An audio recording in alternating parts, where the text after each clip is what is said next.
Welcome to Studying Law Around the World. I'm Claudio Klaus. In each episode, I talk with lawyers, law students, and professors from different parts of the world to talk about legal education, careers, and what the profession looks like in real life. We talk about the hard parts, the surprises, and the decisions that shaped their paths. Whether you're planning to study abroad, thinking about working in another legal system, or just curious about how law works around the world, this podcast is for you. This episode of Studying Law Around the World is proudly sponsored by ITL Prep from Emond Exam Prep, the comprehensive resource designed specifically for internationally trained lawyers preparing for the NCA exams. We understand that the NCA accreditation journey can feel overwhelming. You can face many obstacles getting to success. Courses that cost too much, offer too little, or leave you more confused than when you started. That's why Emond Exam Prep created ITL Prep, a smarter, more reliable way to succeed. Our module-based self-study courses and expert-led review sessions are designed by actual law professors, many of whom are ITLs themselves or teach at international law schools. They know the NCA process, they understand your journey, and they've built these courses to guide you clearly through the NCA syllabi, helping you gain the understanding you need to be at your best for success on your exams. With ITL Prep, you'll gain confidence and clarity, whether it's foundational concepts or you're tackling specialized Canadian law topics. It's affordable, it's flexible, it's built with you in mind. And right now, we're offering something special. As an exclusive offer for the Studying Law Around the World podcast listeners, ITL Prep is offering 50% off all courses for the first 50 purchases. Simply use the promo code ITL50 at checkout. Casebooks and other resources must be purchased separately. Visit emond.ca today, that's EMOND.ca, and use promo code ITL50 to claim your 50% discount on NCA exam preparation courses. Today I have the opportunity to interview Kirby Chown. She's a trailblazer in Canadian legal profession. She has served as the Ontario Regional Managing Partner at McCarthy Tétrault until her retirement in 2009 and has remained deeply involved in advancing women in law. She co-chairs the large firm groups of the Justicia Project, which focuses on the retention and advancement of women lawyers. She's the co-author of Breaking Through, Tales from the Top Canadian Women General Counsel. She's also a member of the Ontario Review Board and continues to mentor and support the next generation of legal professionals across Canada. Thank you so much for joining us today. Thank you. Nice to be here. Really appreciate it. And to start our podcast today, I'd love for you to introduce yourself to our audience. Well, Claudio has already outlined a little bit about my legal career, but I was a teacher, and that's important, as you'll hear a little bit later, I think. I was a teacher for 5 years in the Scarborough Board in Toronto. Then I went back to law school as a mature student, and I practiced as a lawyer for 27 years. And the last part of my career was in management, still continued with the practice, but was in management. And in retirement, oh, the joy of retirement. But in retirement, I've done some coaching at law firms and kept in touch with lawyers. So my fingers are not entirely out of the pot. Absolutely. And I must mention here that Kirby was one of the very gracious and generous lawyers that participated in the 75 Lawyers initiative that I conducted last year with the University of Toronto Faculty of Law. But continuing on with our interview here, let me ask you, you've made a remarkable career in private practice and beyond. And I'm wondering what originally drew you to law. You just mentioned you were a teacher before. And also what kept you engaged in it for so many years? Well, I think that's a really interesting question and caused me to look back because sometimes when you're taking steps, you don't realize what's prompting you to do them. So I was at university for undergrad and a master's in the 60s. So it was a time of big change and on many fronts, but one that particularly caught my attention was the advancement of women generally in the workplace, but in such professions as law. But I'd always wanted to be a teacher, so that was the path I was on. After I did graduate work, I thought, well, I don't really want to try and teach at university, so I'm not going to go on and get a PhD. But then I went to teach high school. And that while I enjoyed it, particularly the students, I really realized this was not something that was going to keep me engaged professionally for the rest of my life. I was too young and inexperienced to have one of the more leadership roles in teaching, a consultant, a principal, etc. And those the consultant interested me, being a principal did not. So I sort of cast my mind around as to what I really wanted to do, and law came into my mind. My family did not have big connections with law. My grandfather, who died, my maternal grandfather, who died before I went into law, and I never knew him, died before my birth. He was a lawyer in small town Manitoba, so doing real estate and so on. So that was my only contact. But I decided law, and naively I thought, oh, law, it's so great. You can just change. You could be a real estate lawyer, and then the next year you could be a criminal lawyer,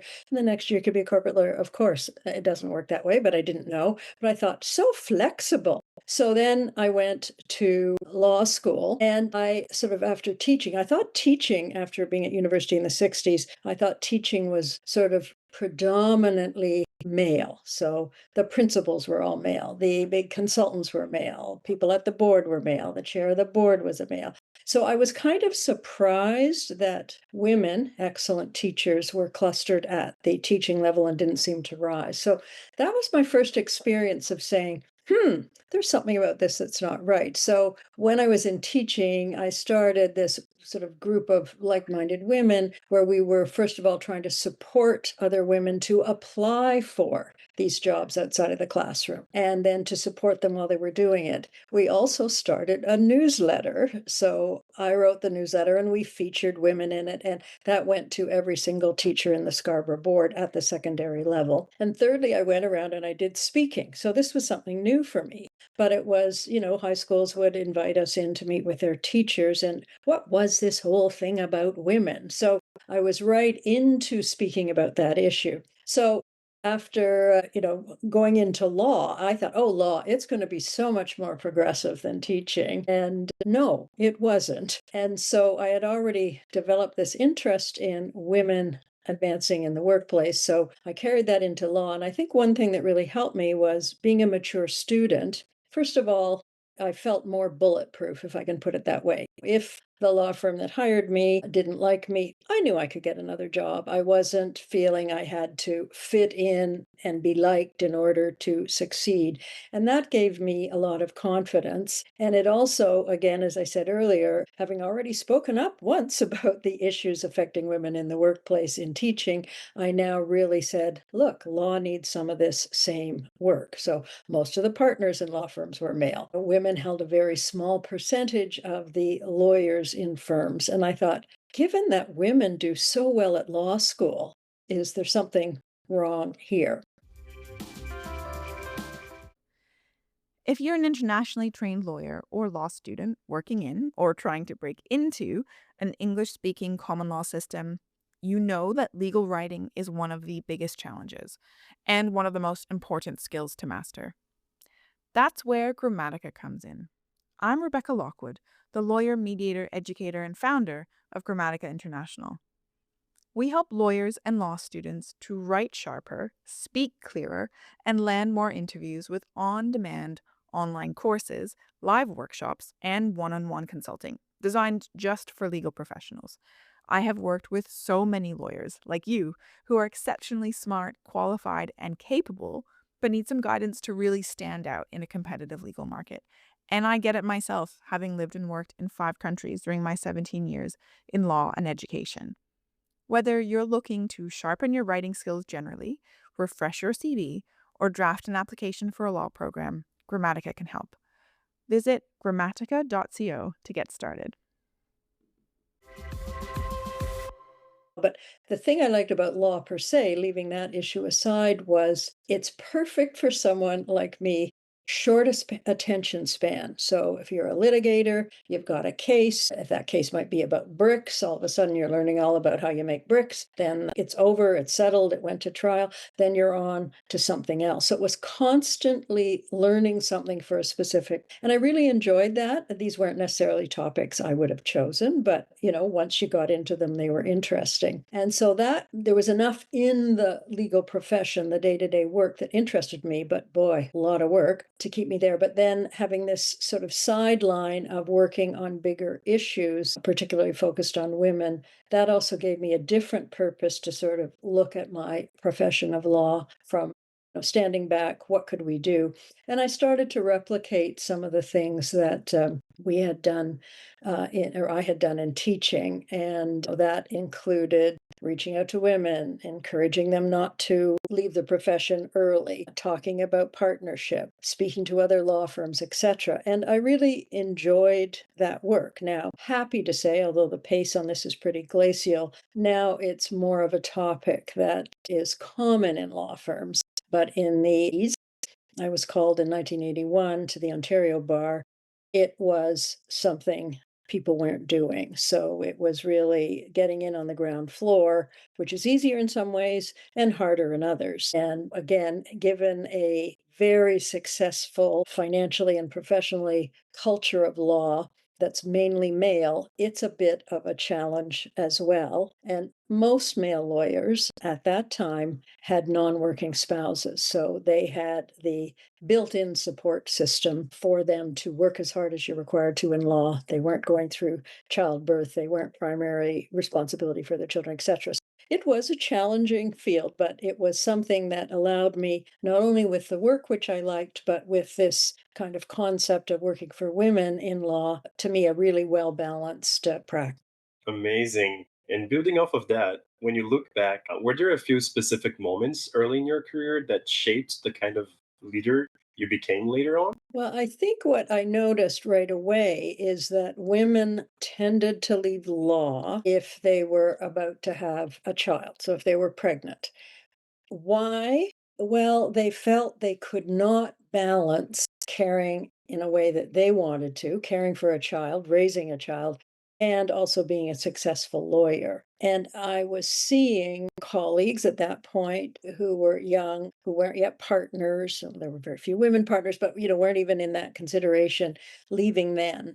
And I know the difficulty about law is it's an acquired skill, and if you step off the track early, it's quite difficult to return because you're older and you've lost the opportunity for years of experience. So that I think it was really watching women that I knew that were strong, strong lawyers leave because they felt it was incompatible with the other part of their life they wanted to pursue as a parent. And again, this is somewhat old news these days. They really needed on the home front a supportive partner, whether male or female, to assist them. This was not something they could do alone. And in the law firm situation, they needed to be judged on their merit, they needed to be given experiences.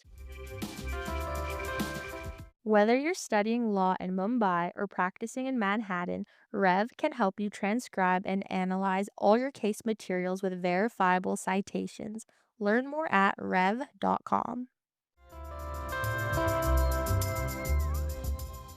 And you asked about a particular experience. I remember I was a litigator that one of the more senior males asked me if I wanted to go on this trial, and it was a very interesting trial, going to be a couple of weeks. And he said, "Well, I have to caution you, it's out of town." And I'm thinking to myself, well, why is he telling me that? And well, obviously, for two reasons. It was, well, you, as a mother, I had twins in my first year of practice, so I was up on that front. Well, you won't be able to leave your children for 2 weeks. And not talking on a practical, but just an emotional basis because you're a mother. And secondly, oh, male, female, out of town. I'm looking up and going, no. No.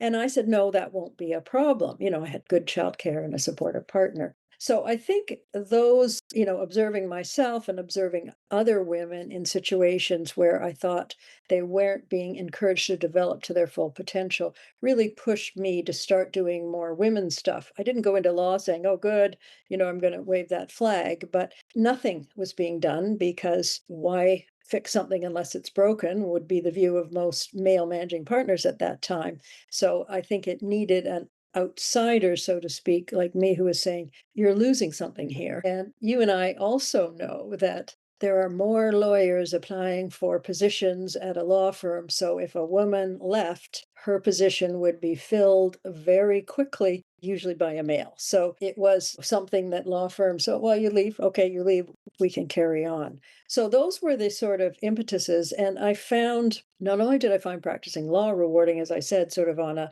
learning intellectual sense, you got to have so many skills. You got to be able to get along with the client and da da da da da. You got to deal with judges and so on. But I also found it inspiring in a different way to work for a cause, to say, we can make this profession better. And we're not saying, oh, there are women, the poorest students at law school, take them out of pity. We're saying, here is a really great opportunity for you to have top notch lawyers, but they have different challenges. You got to think about how you're going to meet them. Oh, that's fantastic. What a story.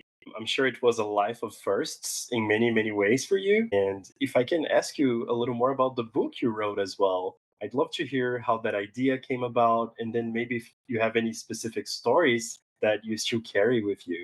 I do. So the book, I have to give full credit to my co-author, Carrie Mandel. Carrie was trained as a lawyer, graduated from Princeton, a mom with kids, and she had read an American book, which we, in essence, took the same idea, that had come out the year before we got into ours, which focused on general counsel. And she said, I didn't know her. She and I were on a panel together. After the panel, she came up and said, I know we've never met. I've got this idea. She told me about the book idea and she said, would you do that with me? And I said, yes. And I liked her enthusiasm, very infectious personality in the sense of, this will be fun and it'll be interesting. It's up my alley. And so we became friends over this. She was working full time. She actually did practice, but now she's in legal recruitment, still working. She's working full time. And I'm thinking, oh my goodness, this will take us forever. No. So she drove us and, ahead we went to this rule. Unlike the US, as you may know, Canada does not keep statistics about women in corporations who hold the position of general counsel and so on and so forth.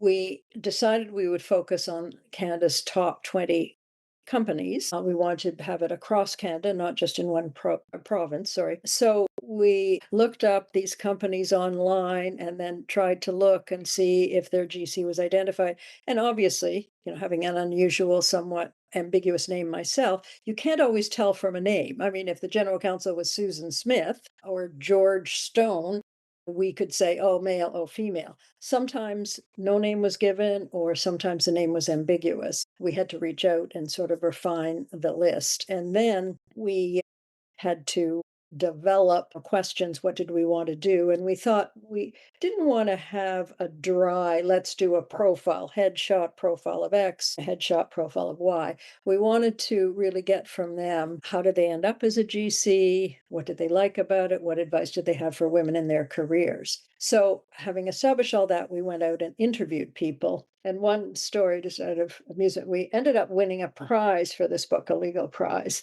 And the woman who presented it to us, in front of some big group of lawyers, was on our list, but she never responded to our invite. And then all of a sudden she's handing us the prize saying, this is great and it's had a big effect. And then she said, I'm really sorry I never responded because, of course, no one had heard of me and no one had heard of Carrie. We were just two lawyers. And I don't know whether people thought we weren't serious. And, GCs are busy people. The women who replied to our invitation, again, not knowing anything about us, I think we're very pleased with the way it came out because it was interesting different paths. And part of it, as you may know, lawyers in private practice, again, at that time used to think being in-house, that's not a real legal job. You want to be a lawyer in private practice.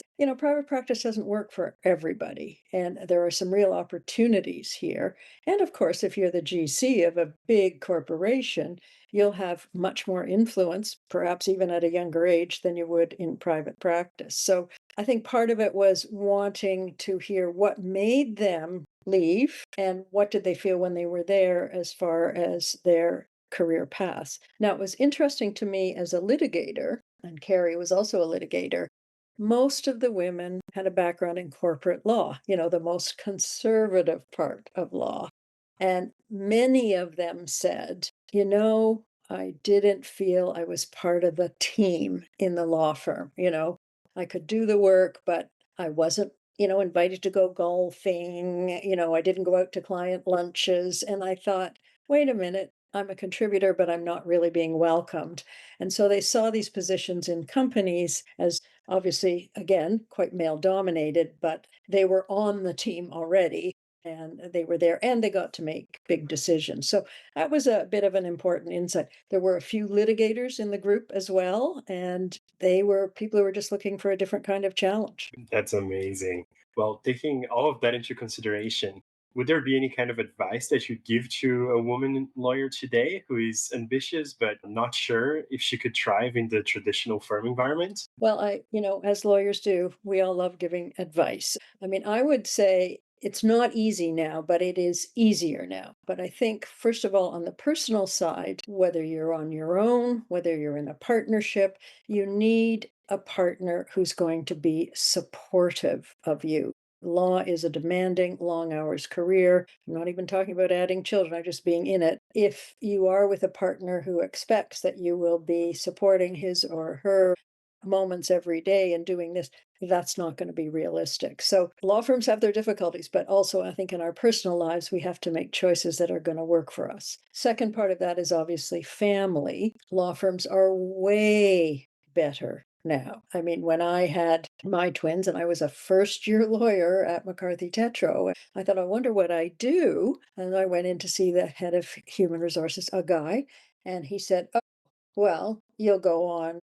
And I went, "Oh, okay." And I left and I went back. And then I get a call about the next day, go back and he goes, "Well, I spoke to the managing partner and maybe you're the second person in Toronto who's ever had a baby. So no, no, no, we're just going to continue to pay your salary." So it was an evolution for them and me, but I didn't know.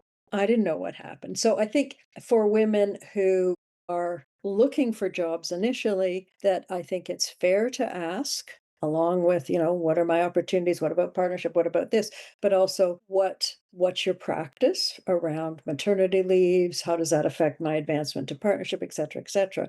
Because you want to know this. And lots of law firms are a bit ad hoc, we'll do things to help you, but we'll see.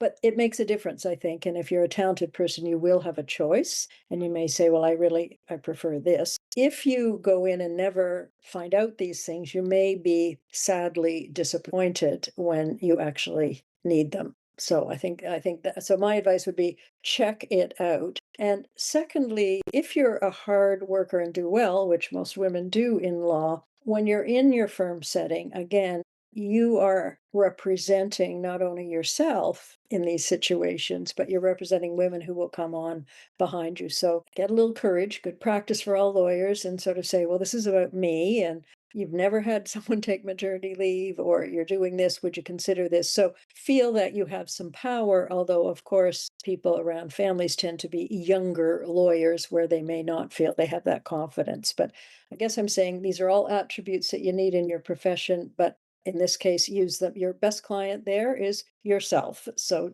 don't eliminate that.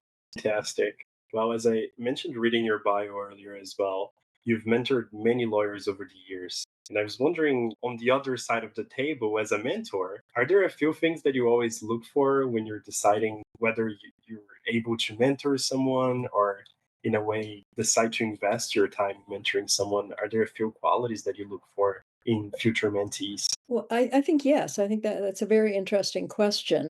Sometimes myself will, and particularly now that I'm retired and I have more time to do this, but I will see someone who I'm saying, there's a young lawyer, really smart, does her work really well. She's in this position now. She appears to me to be stagnating. I don't know her well enough to know if that's a choice or whatever. So I will often see someone that I believe has potential that she is not using. And this isn't just about having kids, advancing in the firm that she happens to be in. And I have mentored men too. So, but talking about this, so I will often reach out to the person and say, I'm just curious, are you really happy where you are now and what you're doing?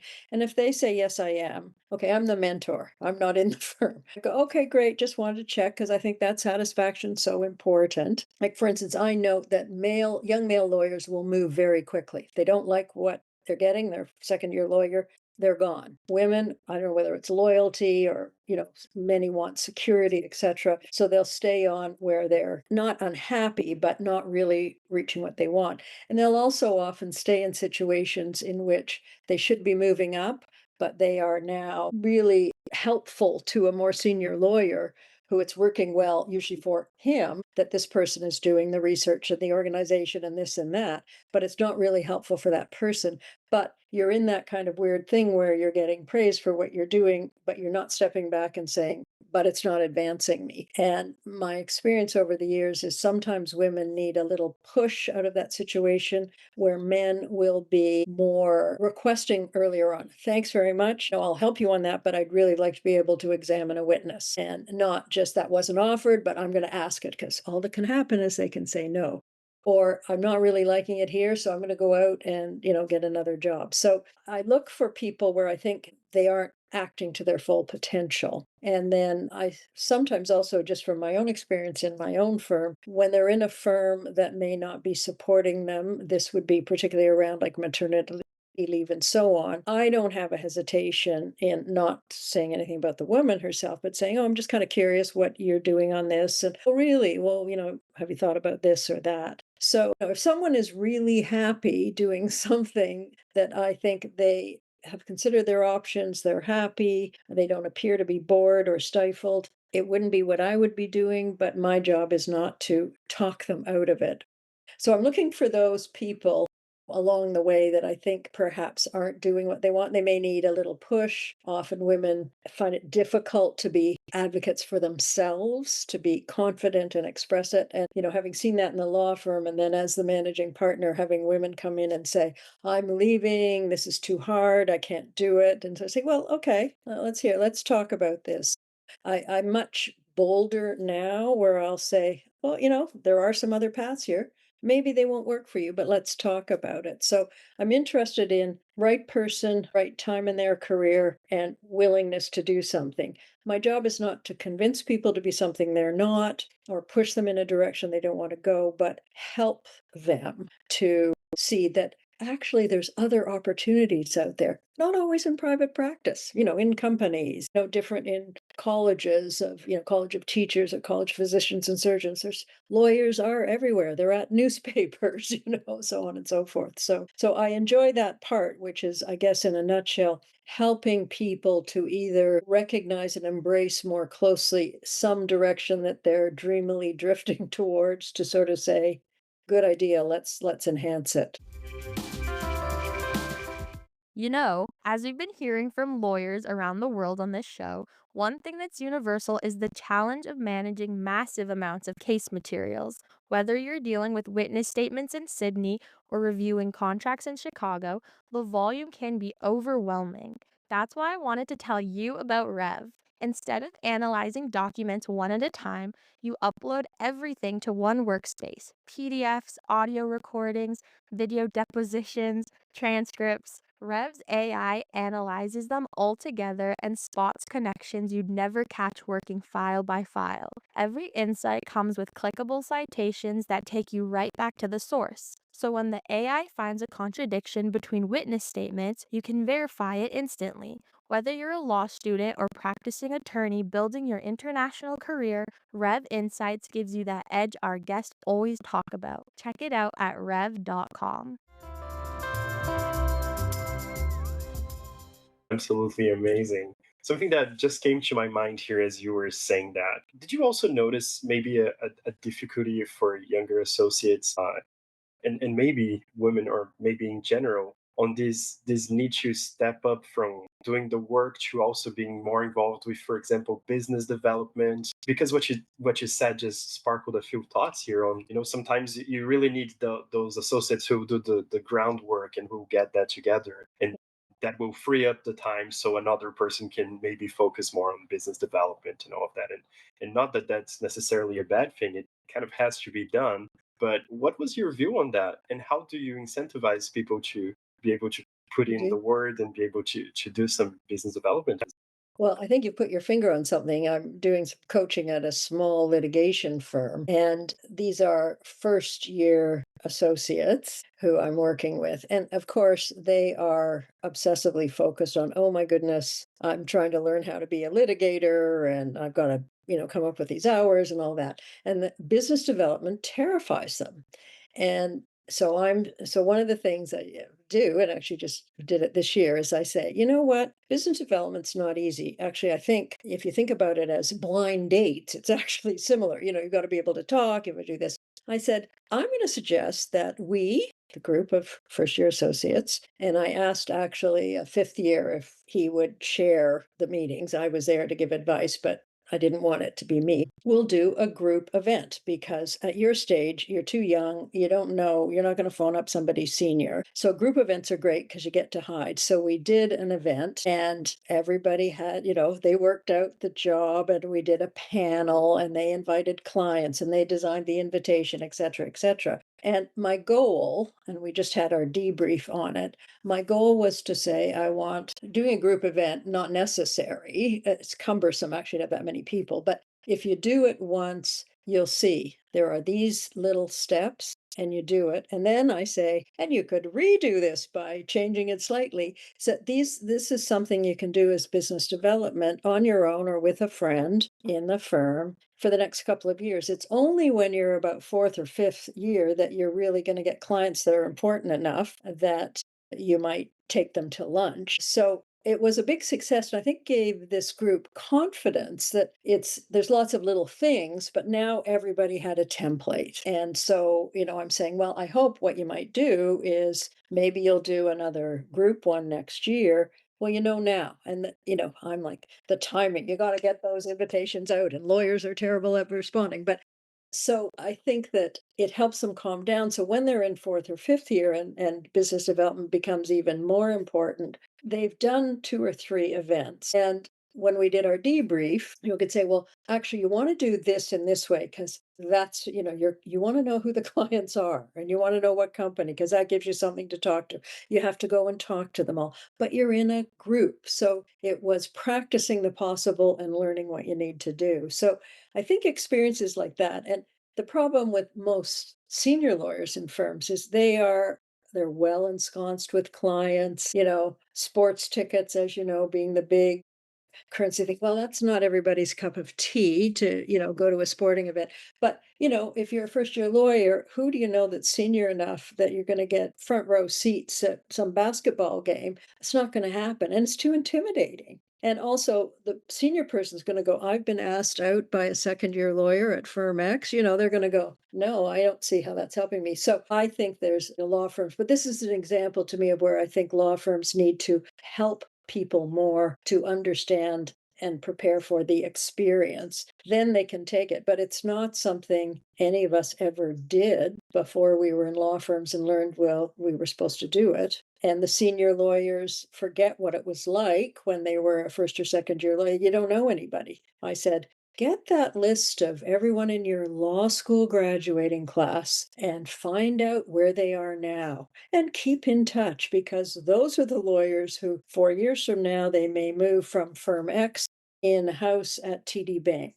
Wow. Chatted them up and had a coffee for 4 years. And then, congrats on your new position. And maybe your firm has never done any work for TD Bank and they do have a huge in house group and counsel, but there's how an opportunity is created. It's not created by calling up someone cold who you've never met, don't do work for, saying, let's get together. I guess I'm rambling here, but it's like any skill. It can be learned, but has to be titrated to where you are, what you're capable of. And I think in this case, the senior partners in this firm were pleased with seeing them engaged. And I said, and at the end, because they partners allotted them some money for this event. You want a nice little report that goes in so they remember you did this and they involve them in it. Budget wise, you'll now know what these things cost. So you'll know how many people you need to have.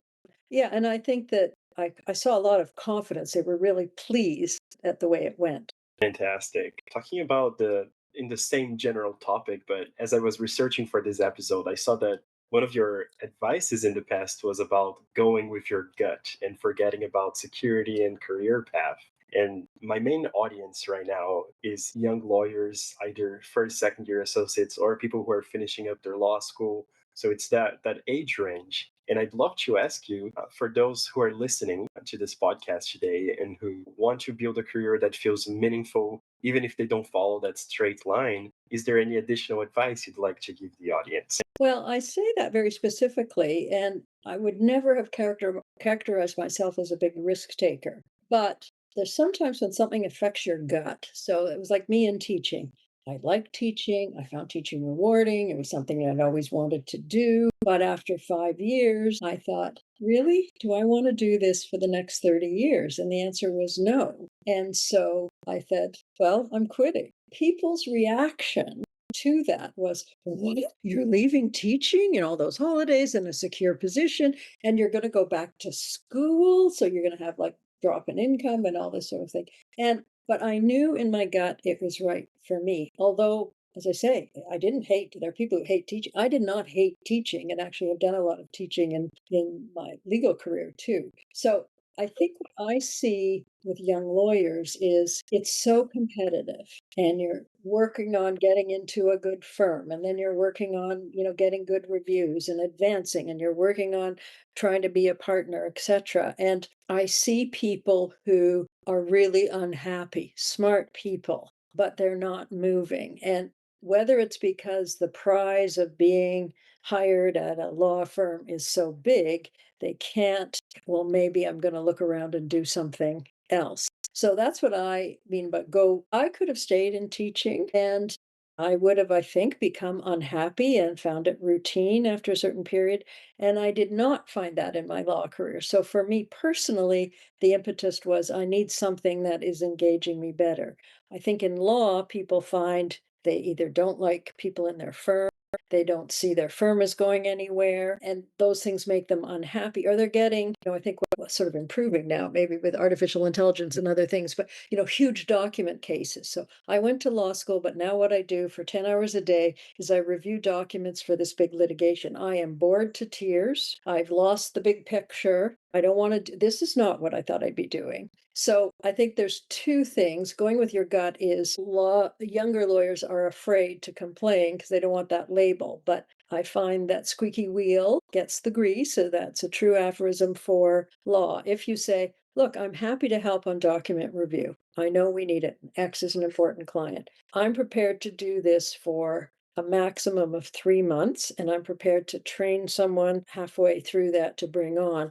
But after that, I'd really like more litigation opportunities. Young lawyers don't say that, but they're unhappy and they don't going. So that would be one case. Another case where I think people need to be braver is they will be in a relationship, as I averted to earlier, where they're really the good support person for a more senior lawyer. They're getting lots of praise from that lawyer. Oh, thanks. What would I have done without you? Boy, this is a great summary.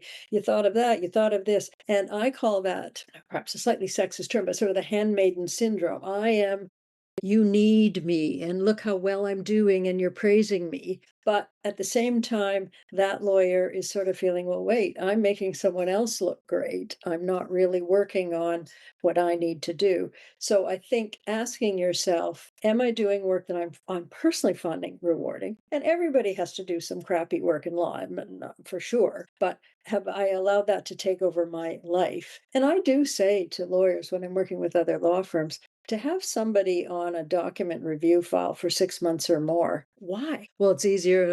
But if you're able to say to people, this is a 2 month assignment, we realize it's a sacrifice. We would hope that at the end of that, we'll bring somebody else in so you're not trapped. And then at the same thing, if someone is working exclusively with X, there's learning, there's benefit in that. But is there a point at which, if the two of them don't realize this is not actually that great, the firm sort of steps in and says, da da da. But back to gut, you hope that the handmaiden, so to speak, would be the person who would say, I really, really enjoy working with you, but I think it's time for me to work with more people because I want to develop some other skills and styles. So fear is not the best motivator for a satisfactory life. Amazing. Well, to wrap up today's episode, I wanted to ask you, you've helped shape how the legal profession talks about inclusion and leadership. And I wanted to know, what legacy do you hope to leave for the next generation of lawyers? Well, Particularly, of course, for women. I think women bring so much to the table in the way that they approach things, in the way they can juggle many, many balls, which may include a very rich personal life as well as a legal life. And law firms are changing glacially, but to see more women in management, more women dealing with clients, more women holding positions of responsibility, etc. I think the awareness of the profession on this topic, since my first year of practice was 1981, so we are well many years past that now, and things are changing. And I would hope that my legacy is to inspire people that, yes, you can. Like, I ended up being managing partner of my firm. It wasn't raising these issues, didn't make me say, oh, well, there's a person, we don't want her around. But I think it showed my firm that whatever idea I had, mine focusing on women, there were things that we could do, and how you manage people. Not everybody agreed with me. There were many people who thought this was the dumbest thing in the world, but could see that there might be some business benefits, how to pick your best. So I think that the legacy I leave is speak up, speak out, because feeling unhappy or seeing, boy, it would be a lot better if we did this, but you don't tell anybody, takes courage. And I had the advantage of being a bit older, having gone as a mature student to law school, and having the confidence that I could get a job. If this firm didn't like me, I could get a job elsewhere. That was a good cushion. But without that, I hope my legacy is to say, this is benefits us all. It makes for a stronger law firm. It makes people feel more engaged. It makes them feel more positive about the firm. So making changes, and I've focused on women. There's many other, if you just look at not only gender issues, but racial issues, et cetera, in law firms where you're looking at equity initiatives and diversity and so on. Those are all very big cultural things for law firms, and they need to be led, and they need to be led by people who understand what they're doing. So I hope I could focus on women. That was a big issue then. I was not denying that there were other issues, but I knew I couldn't be spread too thin. I had to get into one issue, sink my teeth in it, and I guess that's advice. You may not want my issue, you may have your own issue, but make sure that you go deep rather than broad. So that would be what advice I would give to young lawyers. Amazing. Thank you so much for taking the time to join today's podcast. And thank you all so much for tuning in and listening. Great. Well, thank you. Appreciated talking to you.